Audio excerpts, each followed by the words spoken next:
that's what they have to do. And I just want to take a brief note on just Zebre and Treviso are at the bottom of the table, as they always are. And Zebre are gone at the end of the year. Yeah.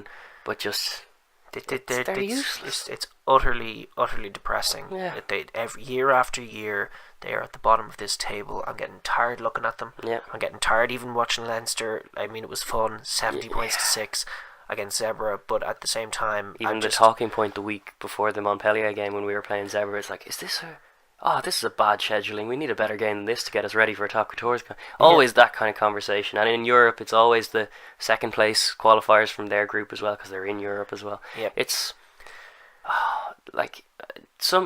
you're kind of divided because you don't want to cut the cord and abandon Italy, but also you do want to see some signs of progress from Italy for all the investment that's gone in and all the time and all the effort and all the thought, all these new ideas, these new franchises being set up, and there's a new one next year. But one of the thoughts that isn't being made is how to make it happen. Yeah. They've thrown it now from rugby country in Aironi off to Parma, and now they're going to Rome, and they're throwing it around as if they're going to magic some academies into life. Find where lightning strikes, yeah, and have a class team off the back of it.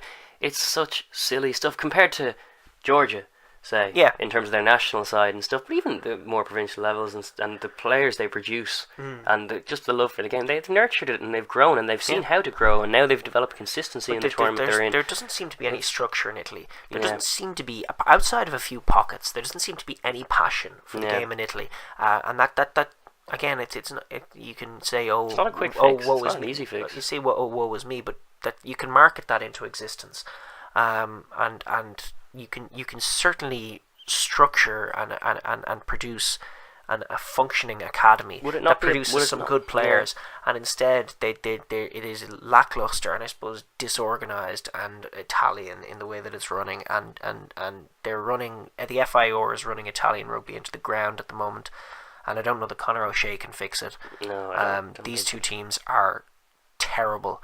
They're frustrating to watch. They don't move the ball. There's not a lot of talent. There's not a lot of talent there. There's not a lot of thought that goes into it from the coaches, and they just routinely get hockeyed. Occasionally they don't, and they lose by 10. But by and large, they're propping up the bottom of whatever league they're in. Yep. And there's no point. There's no point to it anymore. There's no point. Like this has been the case now since the turn of the century. That is 17 years. That is nearly 2 decades that they have had, and they have never been better than they were before they were let into the Six Nations. They've never been close. That one team that earned their right. Yeah, they've failed to build from it, and I felt like I had to go on that rant, looking at that table again and seeing that just ugly sight at the bottom of the table of two teams who are just. It's the Pro 10. These teams are in a league of their own, so as to speak.